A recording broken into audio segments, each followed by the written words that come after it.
Okay, here we are. What is this? Day 4. Ride the Storm. Facing off against the 2013 R8 V10. Cars of Masterworks, so on and so forth. A few laps around Nürburgring Sprint Track. Keep an eye on the R8s out there and win this event. I assume that means win. Okay. I figured that meant win with no contact, but I guess that's actually not the case. I think I'll leave that the same. Let's see. I'll have to see if there are any R8s out there. So I see the Carreras and the Vipers again.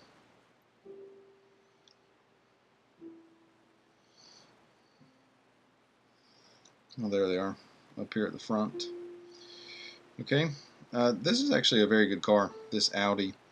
It's not one of the best cars on the game, but certainly not one of the worst. Okay, I didn't really intend to do that, but when you're holding a straight racing line and the fellow just turns to the right, there's really not much you can do. There's not much that I really worry about doing. This being Nürburgring, obviously, and of course I'm running it unserviced again. If you're having difficulty keeping up with the opponents, there's always the chicane up here, and I'll actually cut it this time just to sort of show you what I'm talking about. You really just don't brake. You go straight across it just like that, and then you can get on the brakes here. That probably saves, I would say, at least 3 seconds a lap. I'm not going to be able to test it here because I'm going to brake short of the finish line like I normally do, or just go really slow for the lap and let the second place car catch up. It's just not really, as I've said before, I don't want to win by big margins. Just hang out and run the races.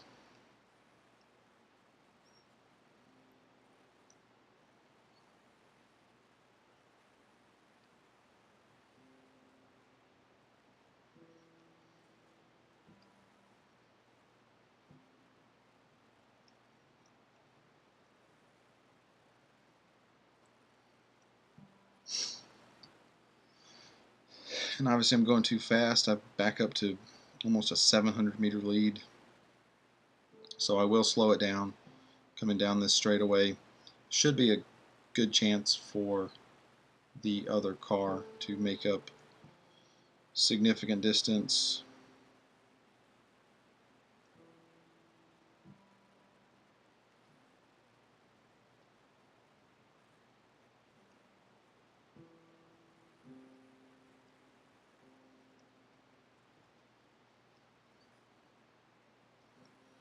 And just remember, the reason I run these races with the service in the red is so that if I get to a goal that becomes so difficult that I can't beat it, I do have the ability to service the car and then go from there.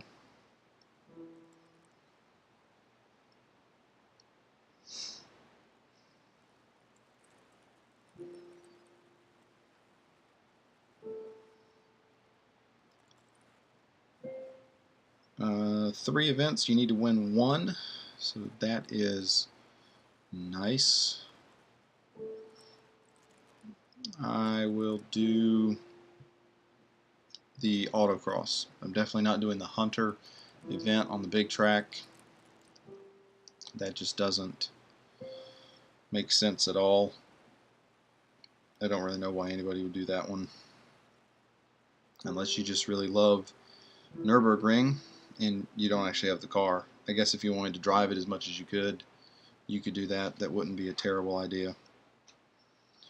But since I already have the car and I'm not the biggest fan of this racetrack, well, we're just going to go ahead and get this one done fairly quick.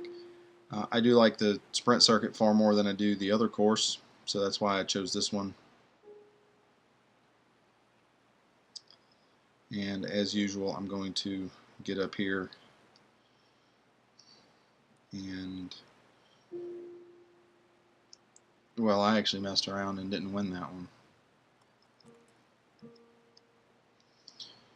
But I'm going to continue out of it, and then I'll go back to it, and the time should be slower. I think it was about a half a second slower. And if I actually run the race well, there will be no problem in winning the car or winning this event.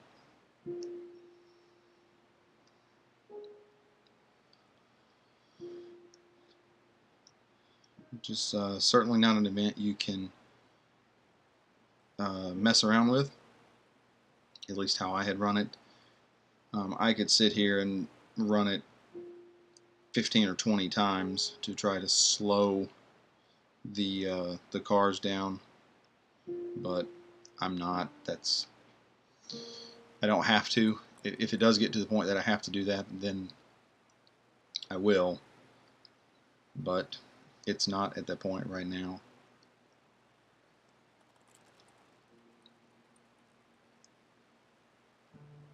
Let's see what we have for win this race while crossing the finish line. Should be easier with a steering setup that favors coasting. So we have to run this one in tilt B, I would assume. It must lock you into it. Let's actually see. No, it'll actually let you do tilt A, so I'm not sure what it changed up. This does not look like it's going to be very difficult at all, and especially the way I run it, it really works out perfectly for me because I don't cross the finish line at more than about 30 miles per hour anyway.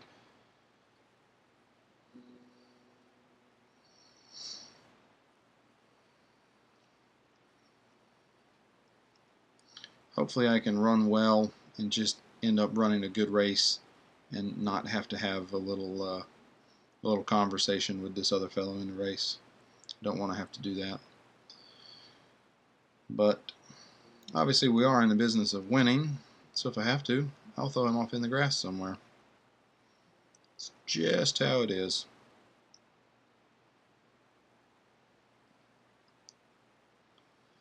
Wish I could put that frowny face that I put on the door on like the very rear of the car. That would be a far more fun place to have it. That way everybody could see it as I'm driving around the track.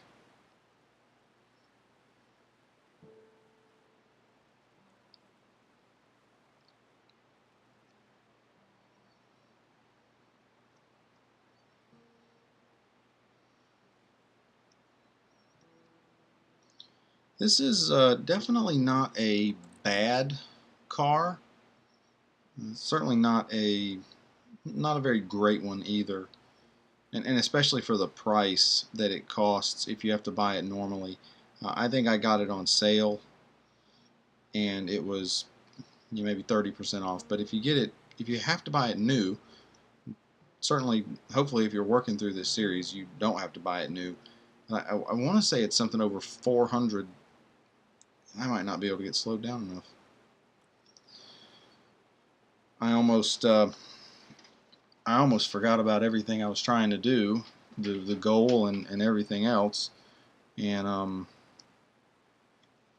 just almost blew it right across the finish line, which I guess in this case wouldn't have been terribly difficult because it would have just flagged red and I would have had to run it again, but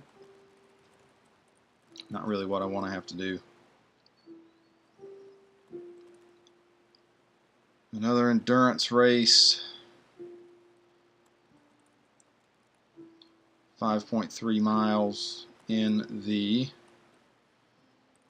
Gallardo, and of course I will run that one. So 8.6 kilometers, basically I just barely have to win. This is an event where you can't really cheat on it.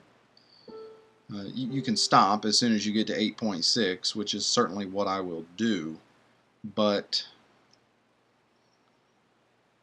oftentimes you can slow the cars down a tremendous amount and end up only having to get a mile and a half or something like that.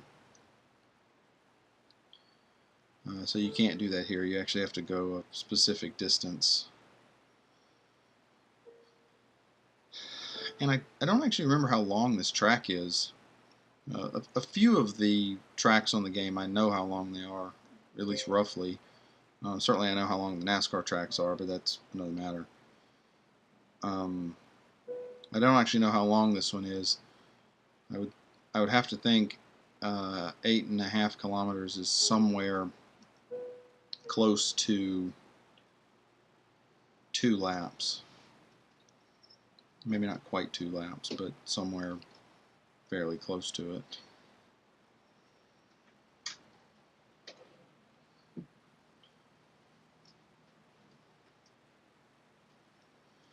Here's 3.4, so obviously we're looking at somewhere maybe actually close to 5 before we get to the end.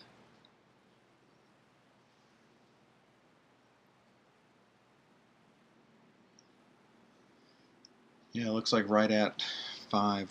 I would assume that that number is right at the finish line.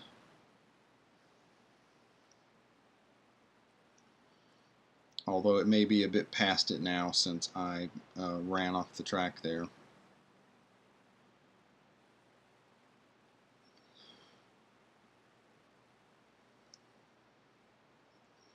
So I don't have to do another lap. I think probably what I'll do is I'll pass this one car right here, and then I will get close to this next one to where I can pass this next car if I have to, but I don't want to. I think with 70 seconds on the clock I can run the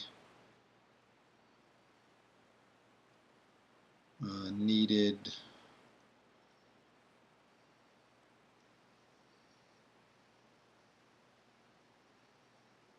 distance.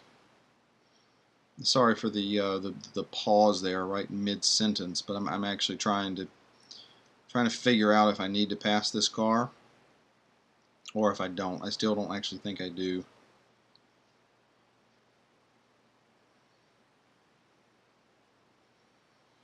Because I have 30 seconds left and I'm at 8 kilometers. So yeah, I'll be able to get there. The reason for not just keeping going full speed is that I could have passed this car for certain, and probably the next couple cars in front of it, but I don't want to have to kill too much time on the clock.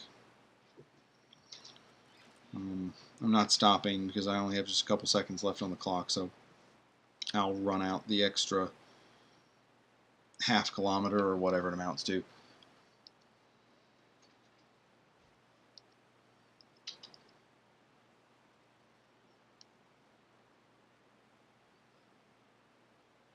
And I'm not sure if I'm going to need that one for the next one.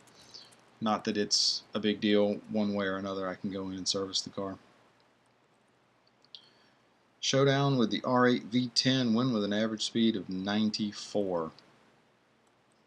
2 laps on the Grand Prix circuit. And again, remember, if you are short on the miles per hour average speed, and I have it in kilometers, I'm 150. Okay, I'm so used to not even reading the kilometers per hour. I'm coming off of a speed event where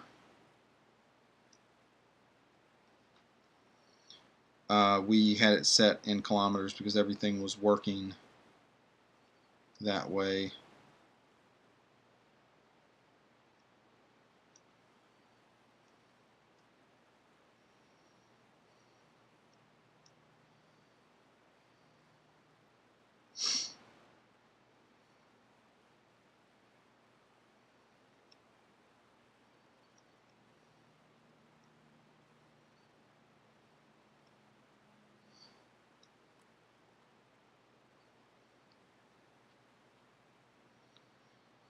So 150 kilometers per hour. That may actually not be all that easy. I'll have to see how I look going down that final straightaway. I may actually cut it across the corner, because obviously I don't really have an option here. I have to be in the green for the kilometers per hour. It doesn't matter how close I am to winning or whatever. I actually have to, one way or another, I have to be above the speed. I think I will be able to do it. I'm definitely going to. I'm actually going to slow down this one. If you can reach the average speed at any point on the first lap, coming from the standing start, then you can definitely do it on the subsequent laps, unless I just really run something terrible. And obviously I had a really bad start from turn 1 where I ran off track and was, pretty much stopped. So it's not going to be difficult for me to get the average speed. And just remember, so as we're going through this, I only have the race dollar upgrades. I think it's 8 or 10. I'll check when I'm done with this race. And I'm running with the service in the red. So there's that. If you need to run assists, that's fine. I run assists quite often. And the best for events like this is generally to run with high steering, because even though I don't agree with it, high steering assists are generally faster than the other two. I think that takes a lot of skill away from the game, because they are so much faster, especially in the weekly time trial tournament, which this week happens to be at Hong Kong, because they're giving away the Formula E cars. I think they actually want people to have them. They want people to play the game, and I really can't blame them for doing that. They were very expensive cars when they came out. I did actually win all of them. A couple of them I won fairly cheap, and then the one that was in it was in a gauntlet, and because I really don't like gauntlet events, they're very long and can be very tedious. I upgraded the car fairly heavily and won that one. So that one was actually not cheap, but I only had just a couple more upgrades to put on those, and I went ahead and did that. And I actually didn't count how many upgrades were there. I'll go out and do that. 15,000 race dollars and 5 gold. Great job today. We're one step closer to facing off with Magnus. Michael's bringing in a Racing Spec Gallardo tomorrow to help you prepare, so I'll see you then. And as you can tell, it just took me straight to stage 5. I'm not going to record that on this video, but since I'm a day late doing that one, knowing Magnus, he'll be looking to go up with you with his Dodge, bringing a 2010 Viper SRT, so forth. I've got the Gallardo LP560-4, the racing variant. So I will exit out of that one. I didn't really have another option to exit out of it at the time. Let me look up here. $533 million garage value. So right there, 9 upgrades. That's the maximum you can do for race dollars. So I hope you're getting along well with the series. I will see you tomorrow. And as I said, I'm a day late with these, so I will do Stage 5 and Stage 6 sometime during the day tomorrow and go ahead and get both those out, so I'm caught up with having the videos. I hope you're getting along well. Leave a comment, ask me questions. Have a good day.